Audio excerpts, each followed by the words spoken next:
Starting.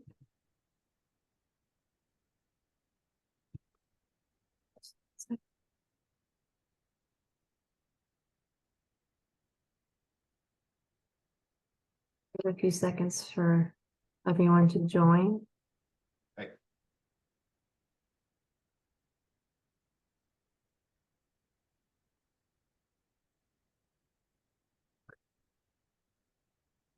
All right. Welcome, everyone. Thank you for joining us for this professional learning opportunity. I am Angela Lazar, Digital Project Coordinator from NCEA, and I will be facilitating this webinar today. Just a few housekeeping notes as everyone is joining in. If you have any questions during the presentation, please feel free to use the Q&A window. And you can access the Q&A window by moving your mouse over the screen. And on the bottom left, you'll see a Q&A box, and you can submit your questions there. And we will try to answer them all within the allotted time period. And at the end of this at the end of this session, I will share a survey, and it will provide a link to receive the certificate of completion for this webinar. And for today's webinar, utilizing crime prevention through environmental design to enhance school safety, this session will introduce the basic principles of crime prevention through environmental design and how implementing these principles continues to provide a safe and secure school environment. So our speaker today is Bruce Barrick. You can go ahead and introduce yourself. Thank you. My name is Bruce Barrick, and I am the Associate Superintendent of Schools at the Archdiocese of Milwaukee. I have been in this position since November of 2017. Prior to that, 17 years as a classroom teacher, 11 years as an administrator. And when I came into our office, as you may remember, in the spring of 2018, there was the Parkland shooting in Florida.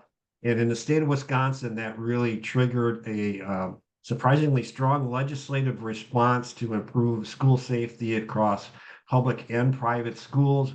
And I became the point person in our office for school safety. So among the many other hats I wear, as we all do by being in Catholic education, school safety is one of them. And it's my pleasure to be here today to share a little bit about what I've learned over the years and hopefully give you some pointers to improve the experience and the security and the safety of our students and staff. That's great.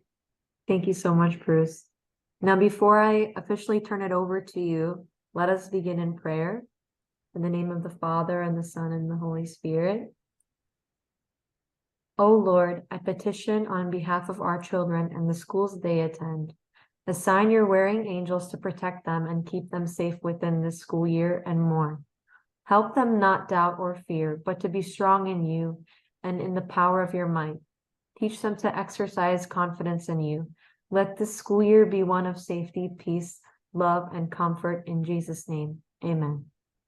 In the name of the Father, and the Son, and the Holy Spirit. Thank you for joining us today, Bruce. Please feel free to take it away. Thank you. Okay, hopefully you can all see my screen. And today we're going to talk a little bit about crime prevention through environmental design. Just some of my background in this, as I alluded to briefly. I am certified as a school safety coordinator by the state of Wisconsin, our organization for that. And that training focused kind of half the time is on response and planning for emergency events, and the other half on doing some various other things to improve overall safety, such as, for example, if you need to know anything about how to use a forklift or confined spaces, something like that. I now have some training in that. Bruce, we do not see your certified- screen. Pardon? We do not see your screen. Oh, that's not good. Let's try this again then. No worries.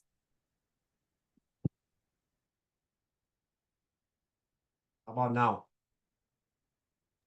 Yes, we can see it. Thank you so much. Oh, yeah. What helped if I'd hit the share button? Okay. Helps. Also certified as a professional designation in crime prevention through environmental design, which is the focus of what we're talking about today. participated in critical incident response team training, which is through our state Department of Justice, Office of School Safety. These are regional teams in place throughout the state that will go to any school, public or private, that experiences a critical event and provide whatever source support is necessary for them. I want to start with a couple disclaimer here. I use this when I go out and do site surveys, but more than anything, no matter what I say today, it's not meant to say that you are necessarily doing something wrong. It's just I'm presenting my take on things and offering some things for you to do for your consideration as you go forward. I want to start with just a little bit of some basic principles of safety and security planning.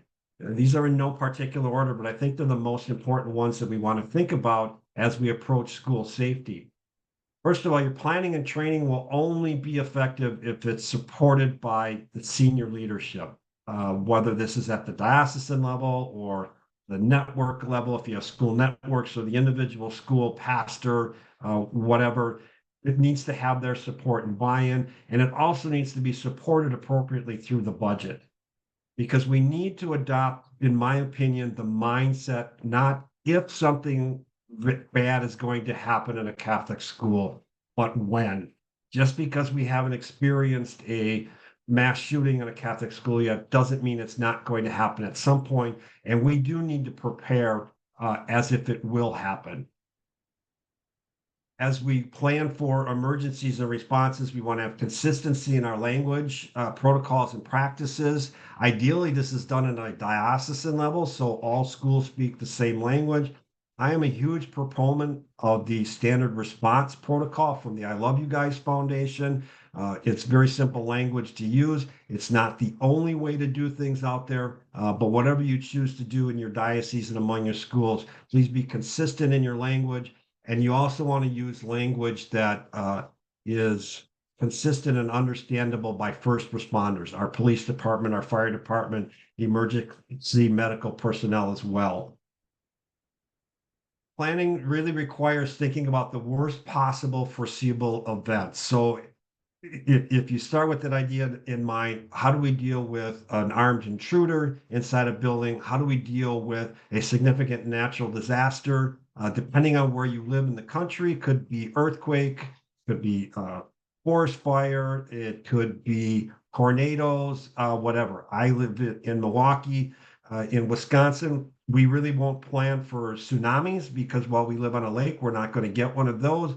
But we do have tornadoes that we need to think about from time to time. And what happens if a building gets impacted by a tornado? Try to focus your planning on what's doable and what's practical. Understand your local situation, your local resources, and be prepared to do what you can, and don't over obsess about things that you can't do.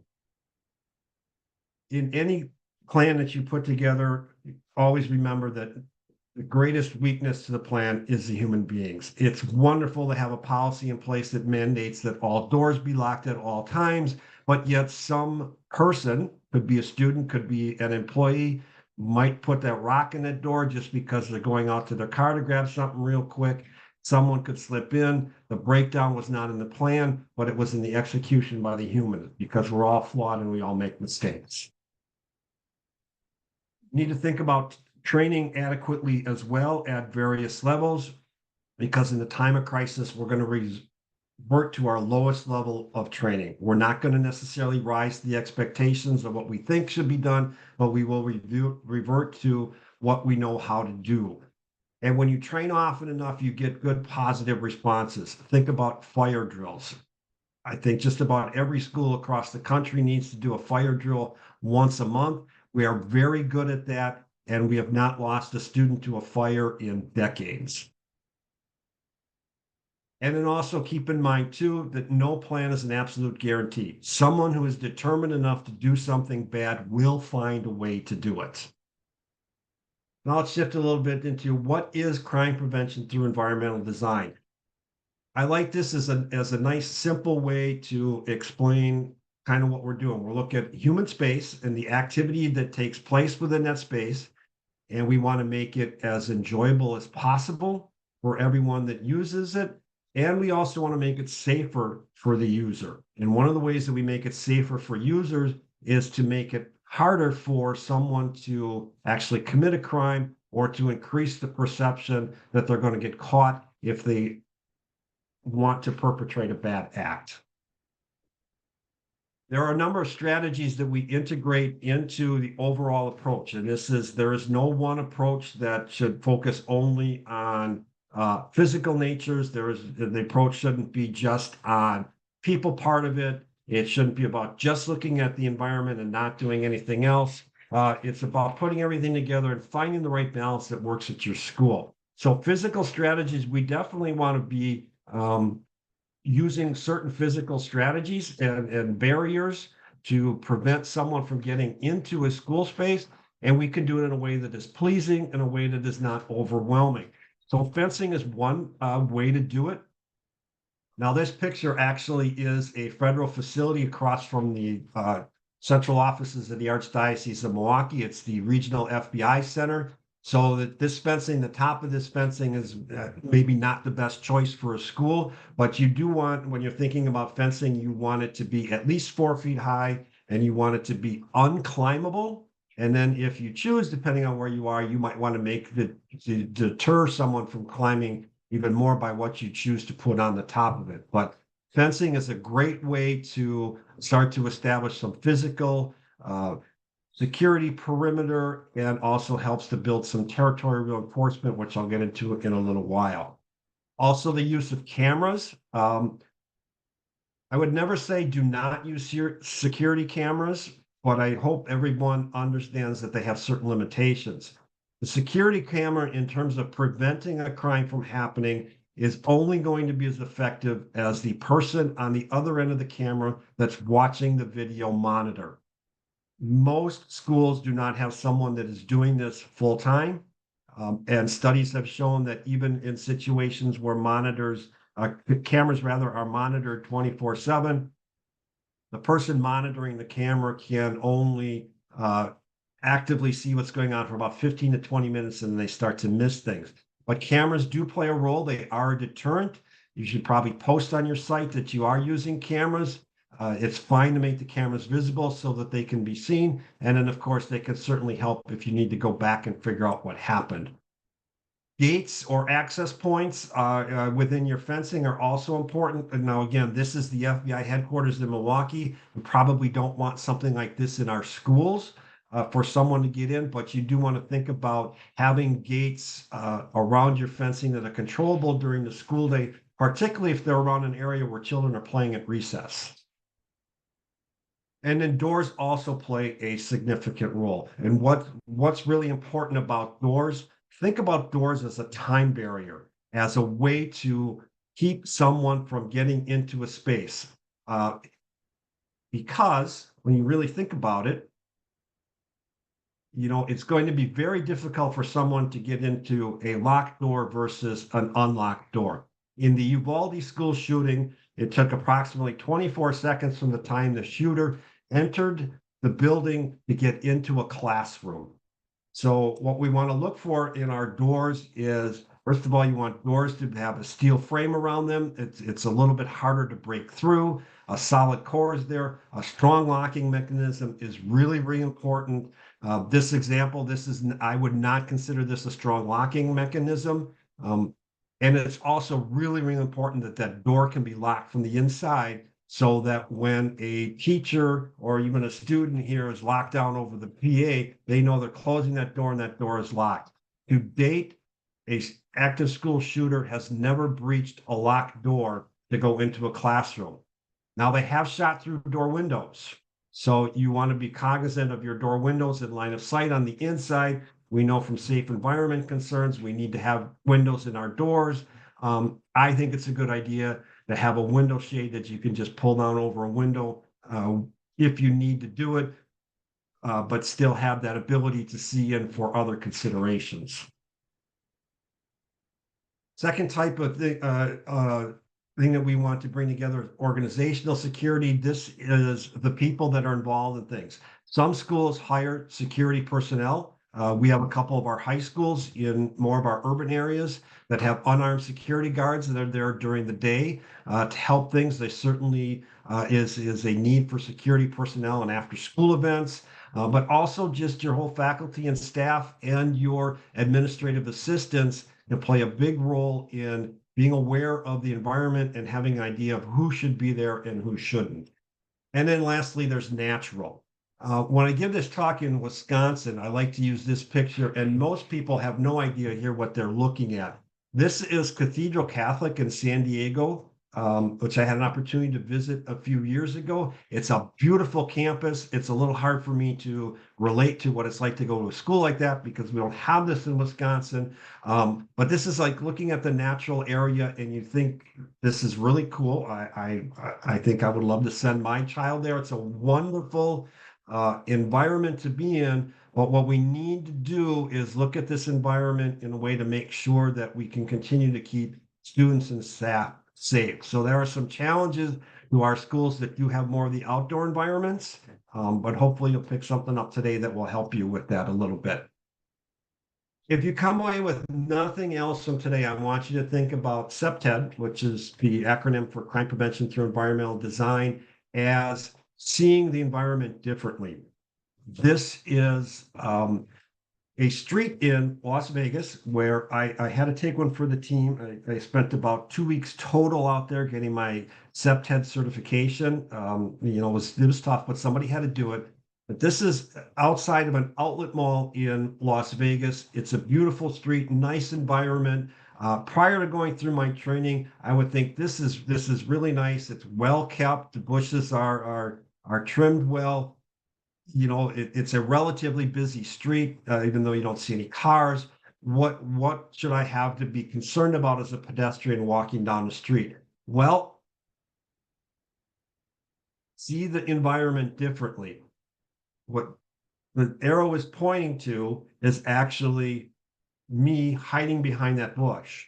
And the purpose for this photo is to say, you can look at the environment, and now I want you to start to see the environment about where are there potential places where a bad actor could hide or something could happen that would negatively influence the safety of our students and staff. All human space that we exist in really has three purposes. One, it has a designated purpose. What I like about schools and even our churches is, for the most part, they were built to be a school or a church. They continue to be schools and churches. We're not moving into facilities that were built for something else. So it's designed for a purpose. It's designed for school. The building itself has expectations for behaviors on the inside. So we kind of define the behaviors that we expect to take place when they are on the inside of our facilities. And then we design them to support whatever is going on. Now, this particular picture of the play area, there are a couple things I have some concerns about that could make this a little bit better, but this is still a relatively safe play area designed to support the ability of our children to play safely that's on.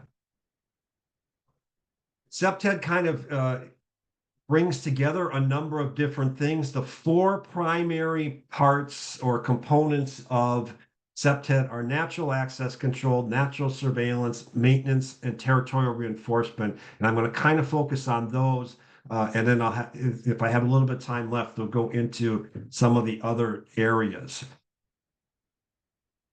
When looking at overall school safety, I always think it's a good idea to step back and take a look at the big picture and make sure you're seeing the surrounding area. This is St. Jerome in one of our more suburban type areas. It's a newer school. It was built in the early 2000s, I believe. It's a relatively large campus. There are a lot of pluses to it. There are challenges to this. And when considering security strategies, we want to keep in mind what's the environment that the school sits in. This is a very different situation. This is St. Catherine's High School. It's in one of our more urban areas. All of these surrounding streets are residential areas. It is a higher crime neighborhood. So this calls into some other considerations that we have to have as we think about school safety. This, for reference, this is the central offices of the Archdiocese, and I'm showing you this because I use some of our own campus for some of my examples to support concepts as we go on. This is a very large campus. This was originally designed to be a boarding high school and a college, both seminaries that closed back in the early 80s, now houses all the central offices of the Archdiocese.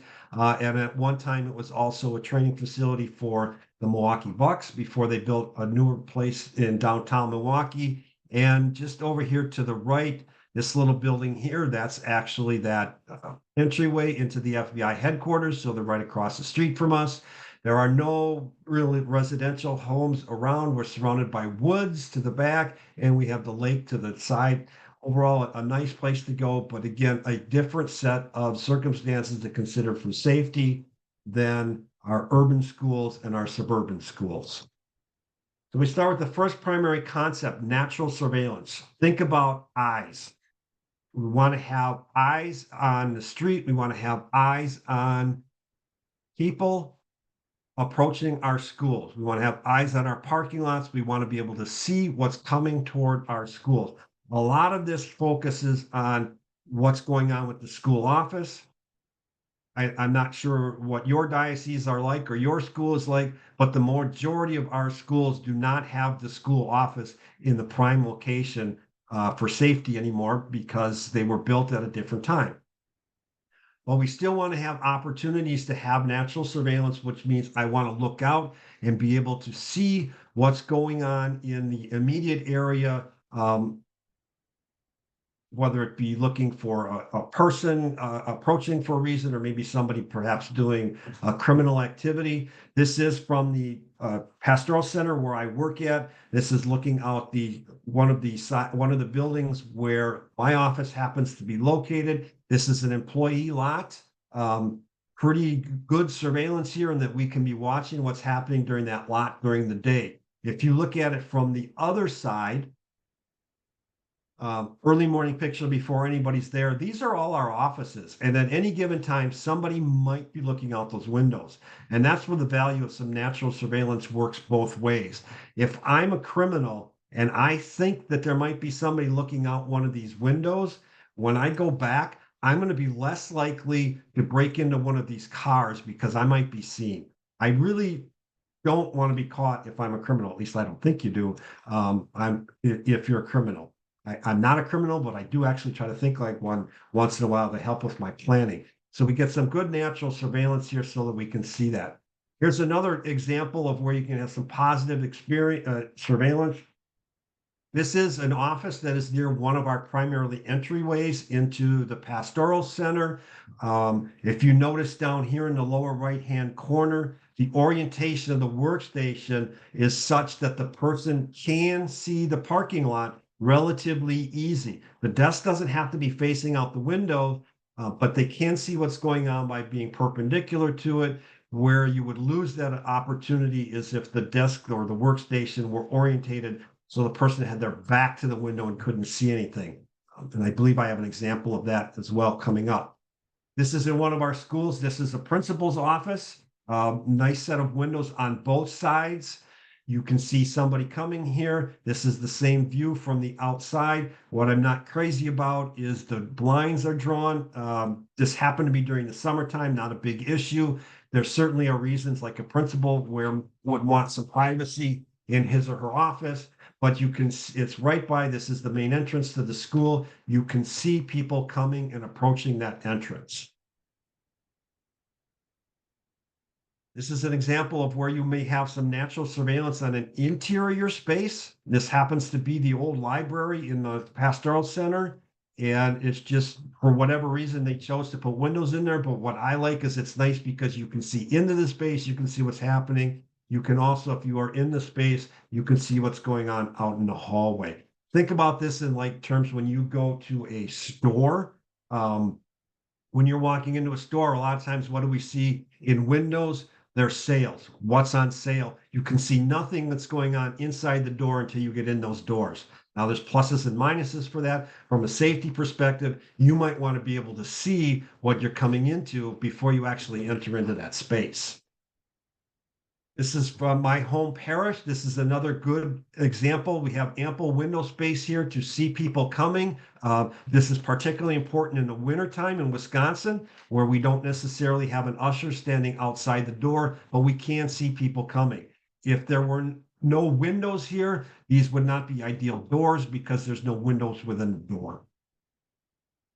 This is an opportunity where I point out a little bit where you've missed a chance for some of that natural surveillance. This is not the same office I showed before, but this is the office right next to it. The person in there has all their blinds closed. They can't see anything. Understand that there are times the sun comes through the windows, that you do need to have blinds closed once in a while. But when they're closed, you do miss an opportunity. Approaching our other main entrance at the Pastoral Center, this sign where it happens to be located blocks the view. I'm looking out from our lobby area to see people coming from the parking lot. These trees back here are also problematic. I've been trying for 3 years to get them to take them out. They're still there. It blocks our view to see things. We have this circle lot here, Circle Drive, which also presents some problems because it allows vehicles to get very close to the building. Not only does this block our view, but also, in my opinion, you don't want vehicles to be that close to your buildings for a variety of reasons.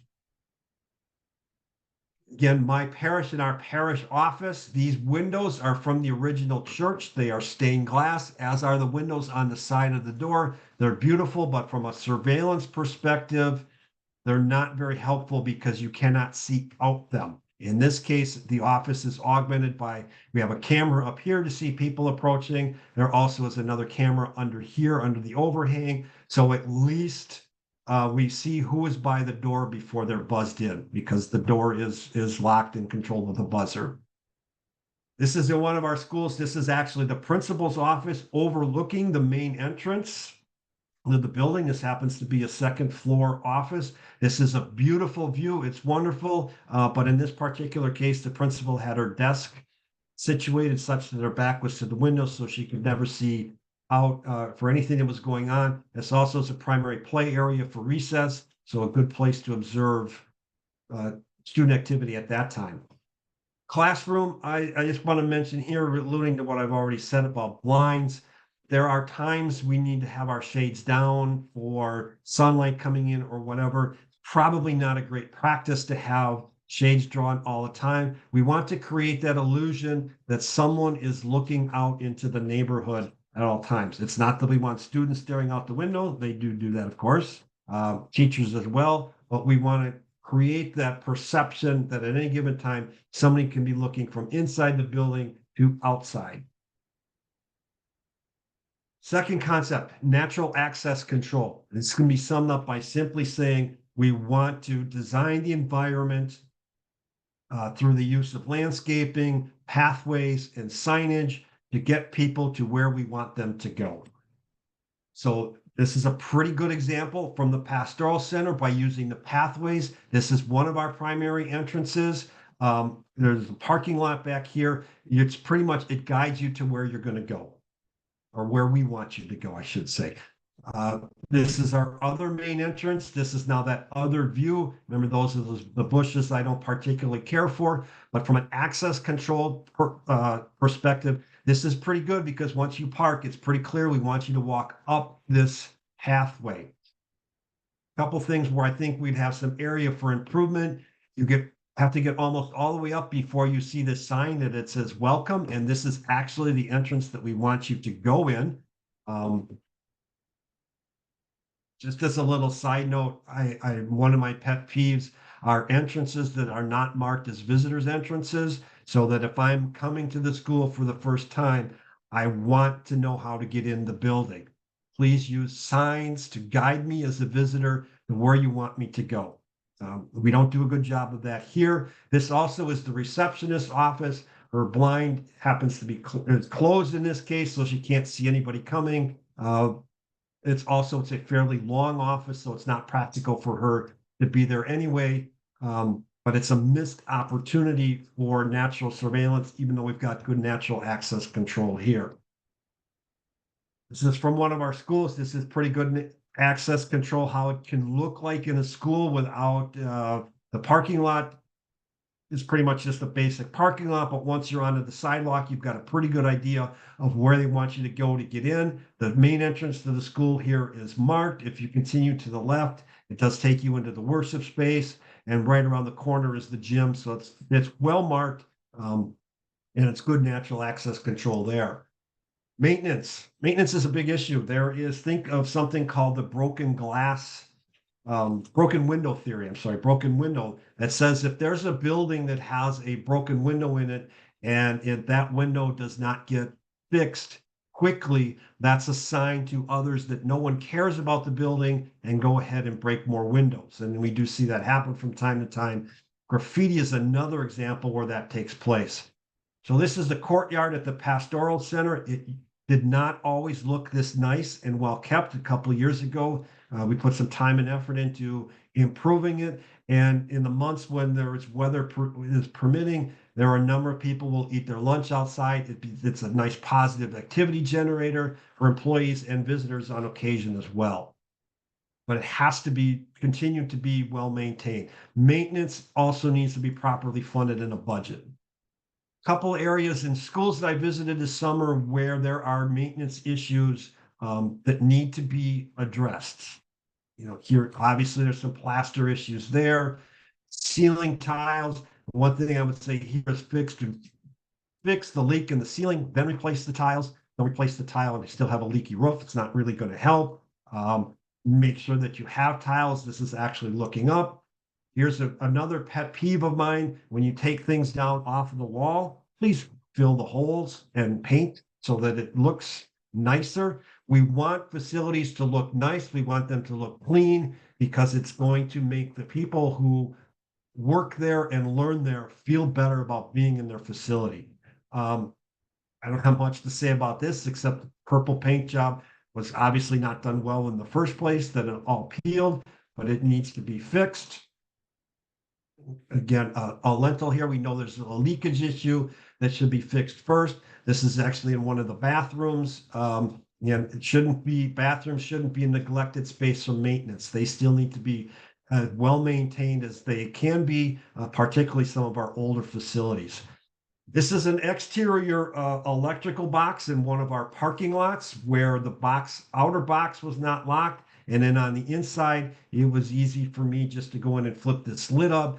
Very, very dangerous for a student situation. Again, thankfully, this was done in summertime, and I know it's been locked since I've been there, but an area to be concerned with. Another one are interior electrical panels like this. I'm not sure what your philosophy of your insurance carrier is. To me, our insurance carrier says we have a fairly high standard for risk management and reducing risk, but we kind of want you to do the minimum. We don't set you to go above that. So our insurance company, for the most part, is okay with electrical panels being unlocked. I think they need to be locked when students are present. Likely in this particular panel, could they throw a couple of fuses and shut some lights off? Sure, but there's always the potential they could get into something more important. So let's just lock it down so they can't get there. If it takes an extra minute or two for maintenance to access that, then so be it. Another area, our roof access. This picture was taken in the summer, but in one of our schools. I mean, we wouldn't want our ladders to be out anyway, but in this case, the ladder was right there leading up to the roof. And I don't recall if that panel there was locked or not, but we want to make sure that students cannot get access to a roof. This is actually in the school that I attended for elementary school. I probably didn't realize it was there, but this is the ladder to the roof. It's in a student hallway. It's secured to the wall. There's no way that you can close it off short of taking the ladder out. But you need to at least make sure then that the access point at the top is locked and secured such that a student couldn't get out of it. Dumpsters are another one of my pet peeves. I realize I'm accumulating a lot of pet peeves here. I will say this is an electrical box here from our local energy company. It is locked. The dumpsters are not. And again, what our insurance company is primarily concerned with is, will these blow around in a strong wind? The one on the wheels, quite possibly. This one likely not. I think dumpsters should be locked so that you don't get people in the neighborhood using it for garbage unless you want to do that. And a lot depends on where the neighborhood, where the school is. I also think they should be in a space where they are away from where children can play at recess so that they don't get run into. And I do think they should be locked behind some type of a fence that is nice to look at. This one probably could use a little bit of upkeep, but it's better to have, in my opinion, the dumpsters secured than to have them out in the open. Other areas you want to be looking at, or concrete can be crumbling, here potential weakening of the railing of this particular space here, cracks and steps. I understand all this maintenance requires funding, but again, maintenance needs to be properly supported in your budget. And if you address these problems early, I don't think they get to be quite that bad. Here's just one other example of it. So you want to have maintenance. We want our facilities to look nice. We want them to look clean because they contribute to the fourth concept, which is territorial reinforcement, which kind of brings it all together. And good positive territorial reinforcement increases the pride and ownership of the people that use the facility. Students feel better about the school, staff feels better about the school, parents feel better about the school when it looks nice.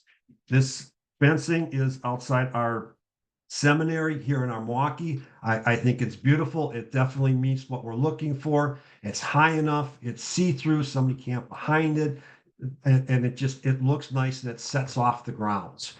There's another thing I think is essential to developing reinforcement as well as helping a visitor is make sure the school is clearly identified. This is one way of doing it. Signs are another way. This is located in an urban area in Milwaukee. It's a fairly busy street, not too far away, but it's really easy to find and identify the school. Other things that you can do are potentially murals. This is the outside of one of our buildings, makes it unique, provides some ownership to it. Interior spaces, clearly identifying the school when you come in. I love that they have their mission statement up here and a community, and it's tied into, obviously, to the crucifix. And this happens to be an area where you enter into their gym, so you get a lot of non-school families coming in as well and experiencing the strong presence and identity of who we are. Here's just a simple little sign above one of our school entrances. 5 stars refers to the state report card system in Wisconsin that our schools that participate in the choice program are required to be part of. 5 stars is the highest you can get, so you should be proud of that as a school if you've earned it. Interior spaces in one of our more predominant African-American schools, listing up just a space where you are creating some sense of ownership and some sense of identification. It can be through artwork done within a school as well.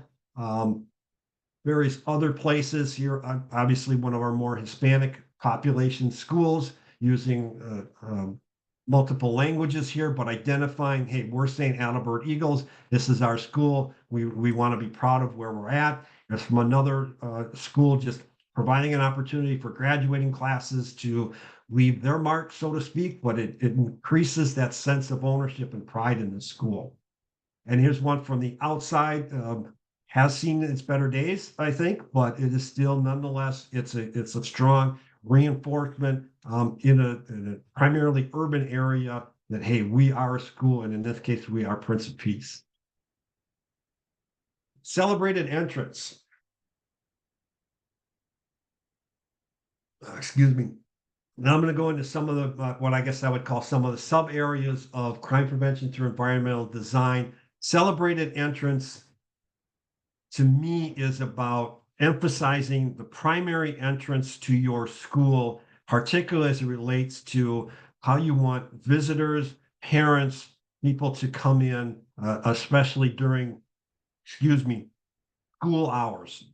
It should be prominent. It should be well set off within the context of what you're able to do. Again, every school sits in a different situation. Not everything is possible.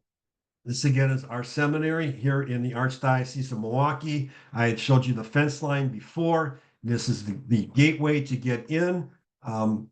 Currently does not have gates on it, although we are considering putting them in. I think it would be helpful for a variety of reasons. But then you have the opportunity to drive down. This is probably about a 200 to 300 yard driveway with the old trees up, forming a nice little archway there. It's beautiful. Once you get through it, then you see the primary seminary building. What I don't like about this, though, is once you get to this point in here, you don't know where you're going unless you've been there before. There's no signs telling you which way to go. The drive around here actually is meant to be one way, but it's not designated that way. Some simple signage would go a long way towards improving this and continuing to emphasize the beauty of this celebrated entrance. We do have some in our schools. I would call this is a good one. The name is prominent. When you come into the parking lot, it's clear this is where the entrance to the school is. Again, I would prefer it say visitors entrance instead of main entrance, but I can live with that. The only thing I would do to make an addition to this would make sure that the school address is prominent as well. So again, think about that experience from the first time visitor on your campus. What are they seeing? And if it's a prospective family for your school, you want to do everything you can to catch them and say, hey, this is where you are, this is who we are, etc. Things like that. One last example, this is one of our K-12 facilities in Fond du Lac, Wisconsin, which is the northern part of our diocese. This is a beautiful main entrance to me. It's definitely meets the criteria of celebrated. Again, I would prefer it's a visitor's entrance over main entrance, but I can live with that. One of the things I'm not going to address in this talk, and I may at a later opportunity, is what's the experience once you get into the building. The vast majority of our schools do not have what I would call safe and secure entrances, where a person has to go through at least 2 sets of locked doors, preferably a third that takes them through the main office to the school before they can get to other areas in the school. Most of our schools do not have that. So you can augment your safety by making sure that you have good natural surveillance from the inside on your entrances, natural surveillance on people approaching, access control and signage to get people where you want them to go, cameras to help you see where human eyes can't, and then strong visitor protocols that everyone coming in does the same thing. I am a fan of visitor identification systems. Raptor is one of them. I'm not endorsing them other than to say they are used in a number of our schools. I like the idea where someone coming into the building has to prove who they are and what they're there for. It's about the safety of our students. Some campuses have what can be called a focal point, which could be someplace where it draws your attention and can be a centerpiece or obviously a focal point of what happens at various times on the campus throughout the year. This is at one of our Hispanic parishes in Milwaukee. Obviously, it's Our Lady of Guadalupe. It's a wonderful, beautiful focal point as part of that. Something to think about, particularly as most of our schools are on parishes. How does our school integrate with the parish from a facility standpoint and environment standpoint? This is that same thing. It's just back a little bit, gives you a different view. You can see it is by 2 streets. These are not real busy streets, but it's a beautiful place within one of our campuses in one of the parishes. Concealed spaces and ambush points. These are in all schools and all campuses. You're not going to avoid them completely, but you want to become a little bit more aware of them. Again, similar to what I showed you from the outlet mall in Las Vegas, where you could be walking down the street and you see Now, I tend to think some of this landscape elements are a little overgrown to begin with, but for the most part, they're still relatively neat and trim. And you probably wouldn't think twice about walking down the street. But this bush set here would be easy for me to hide behind. It's a concealment space, it's an ambush point where I could get out and someone could hide behind there and do something, steal someone's purse, mug them, etc. Probably not as big an issue in the daylight, but it certainly could be at night when who knows what the light happens to be. So we want to be aware of these areas. Within schools, corners, in hallways. They can be ambush points, but they can also be points of collision where just two people coming around the corner in opposite directions wind up bumping into each other. Potentially someone could get hurt. I think another example are some of our stairways. This is a very old school, one of our oldest schools. The stairway is quite narrow. Two people could pass on it, but that's about it. But there's no way of seeing what is up around the corner because of the solid walls that happen to be used here, points of concealment. How can we improve that? Well, there's two ways. I think the biggest thing is you want to make people more aware of blind spots where they can't see things. The other thing is considering installing either convex or parabolic mirrors, like maybe someplace up here in this corner that allows that vision that you can't see naturally here. But I admit that once mirrors are up for a while, people get used to them and then they forget to use them. Per se, but it is a strategy that can be there, that can be relatively low cost. A preferred stairway is something like this that's open in terms of the blue fencing, where you can see through and kind of see around the corner as you're going up. As long as no student can fall through it or get stuck, it's a good way to do it. Other areas that you have that you might not be able to do a whole lot about, but just to be thinking about these as you look at different areas. This is in one of our schools, and it's the exact same way for the women's room, which is on the opposite side of the building. You go down a fairly narrow hallway. You're going to go around the corner to get to the door to go into the bathroom. But what you also have to deal with is there's really this little alcove or return in here where there's a pretty big space where you cannot see anything going in. Could go back and emphasize here with a mirror so that you could see that space if you want to be there. The other strategy is to minimize the time students are exposed to these spaces, and certainly times when it would be an individual student. Then there's also the bathroom itself, which I think bathrooms are their own problematic spaces. This clearly is a very old bathroom. I'm not sure even I'd want to go in there. But you can see there are some issues with there as well. Not much you can do with the bathrooms. I have to admit that, other than monitor who's going in and out. Wayfinding and pedestrian scale. Another word for this is signage. The pedestrian scale refers to, think about this as to where your signs are located related to a person walking on your campus and what they can see. They need to be at a height that's easily seen, so you don't want them to be up too high or too low. So think about that as you look at signs across your campus. And I would encourage you to do this, and especially if your school is located on a parish campus, look at the signs for all the buildings that around the whole campus. You want your signage to ultimately be consistent in its branding. This again is from the Pastoral Center where I work. The main entrance sign here probably dates back to, I'm guessing, the 80s, maybe the 90s. That was the style of signs we had for a while.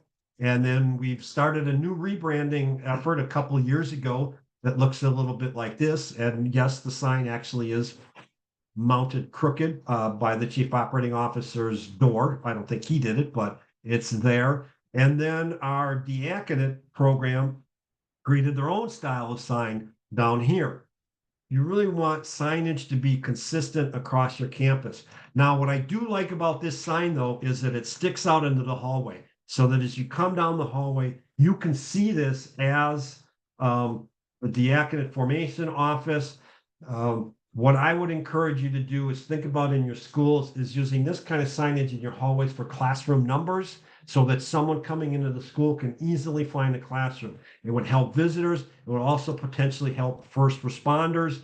And it can also here, if that same kind of sign would be put here, call attention to these two doorways. When you have recessed doorways like this, you again have potential ambush points. So putting a sign there draws attention to a doorway there should increase awareness.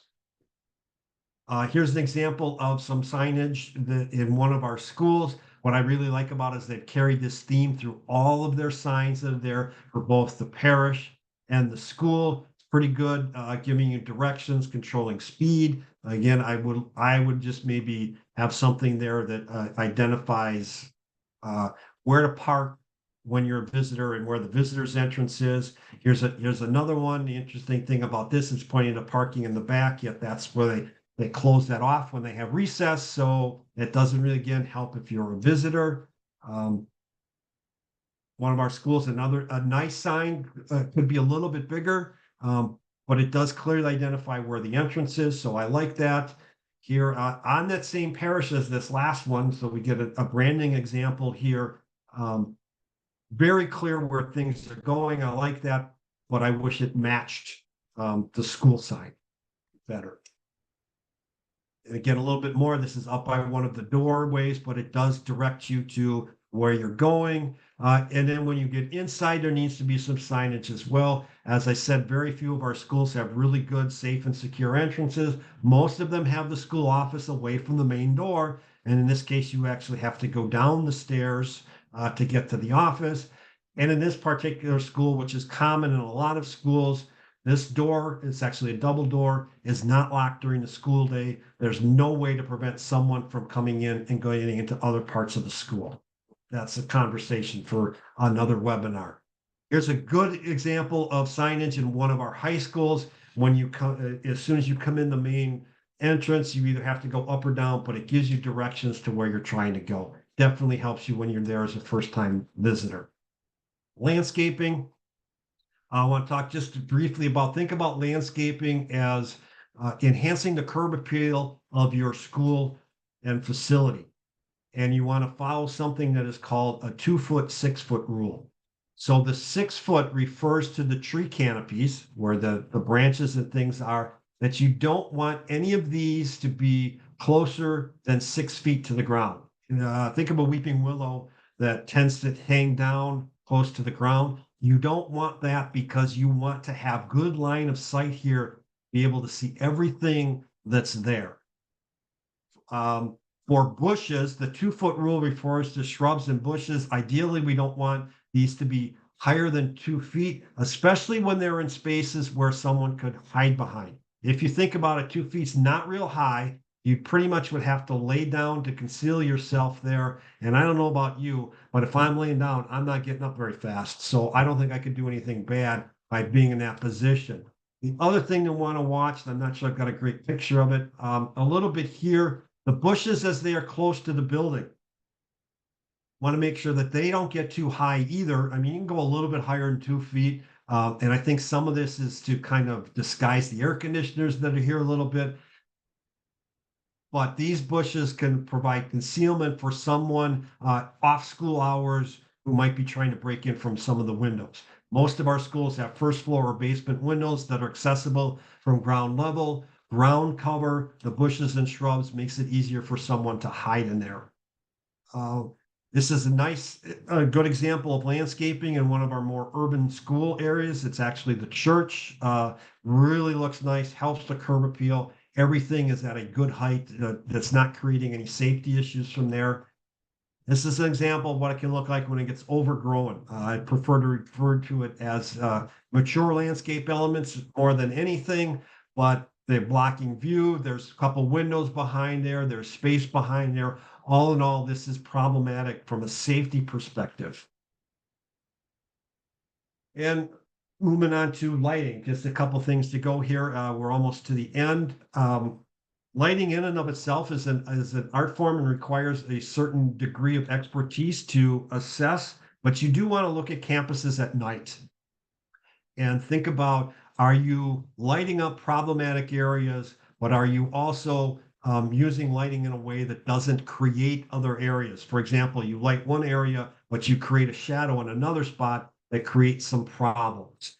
Then as lighting is put in a lot of cases, it's going to be replaced for us. We want to think about, we don't want light pollution, which is what this shows, light getting off into space and going into places where we don't want it to be. These are the best kind of fixtures where it directs the light down to where we want it to go, but not necessarily any place else. Also want to be aware of light fixtures that provide glare, because when you look at something that glares and then you look away, it impacts your vision as well. So we want low glare, and ideally we want these types of light fixtures. And then think about too, when light fixtures are on the sides of buildings, be cognizant of your neighborhood. If you are relatively close to something and it's a residential area, we don't want what's called light trespass. We don't want light shining into their houses, or they're looking up and kind of looking directly into a light. Again, we want things to go down a little bit more. To really to do a light assessment the correct way, you need to bring in a professional to be able to do that. Certain spaces on our campuses can be used for activity generators, which is to looking at the space and can we bring some human activity here together that's positive.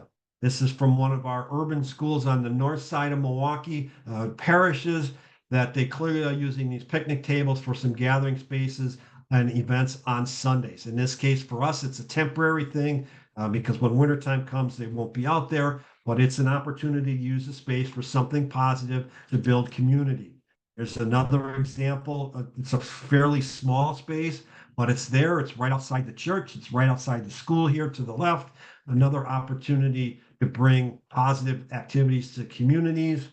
Here's one of our schools has a nice big field. This actually picture was taken the day after they had a big festival there, community festival. So they hadn't had time to get out and clean all the garbage and empty the dumpsters yet, but it was a nice use of an activity space for something positive for the community.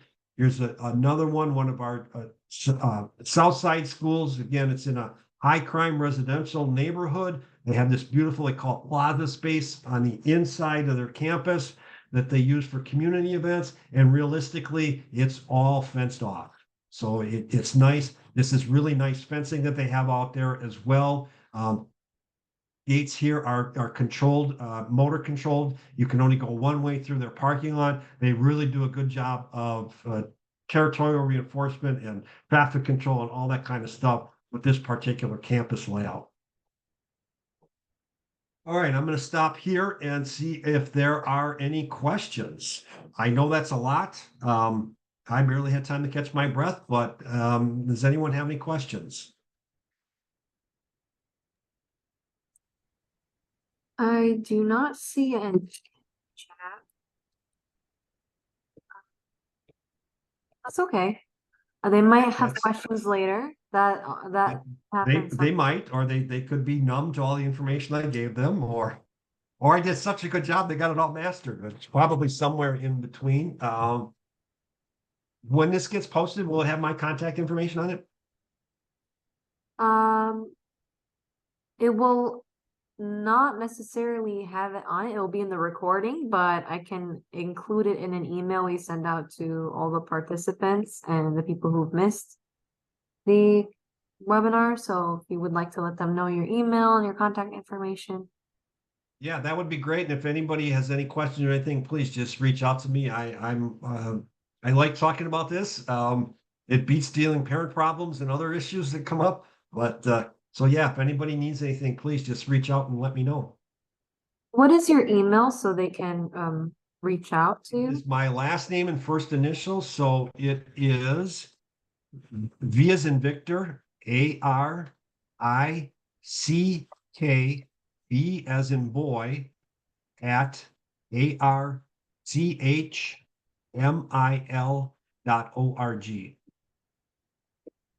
Okay, I'm putting it in the chat.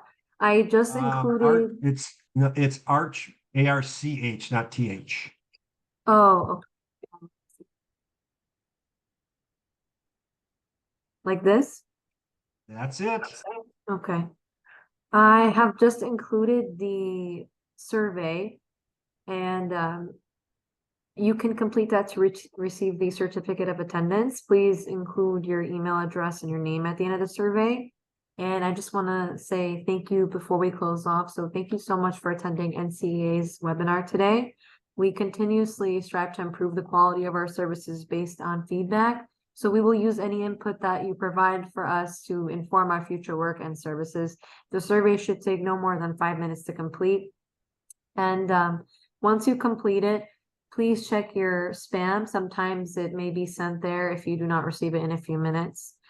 And to learn more about any upcoming webinars, please visit ncea.org/webinar and have a great week. Thank you so much. And thank you, Bruce, for presenting so excellently. We appreciate your time. Oh, thank you. It was a pleasure. It's a little, I would rather be there in person, but well, we'll take this anytime to spread the word. Thank you so much. Take care, all of you. God bless. Thank you.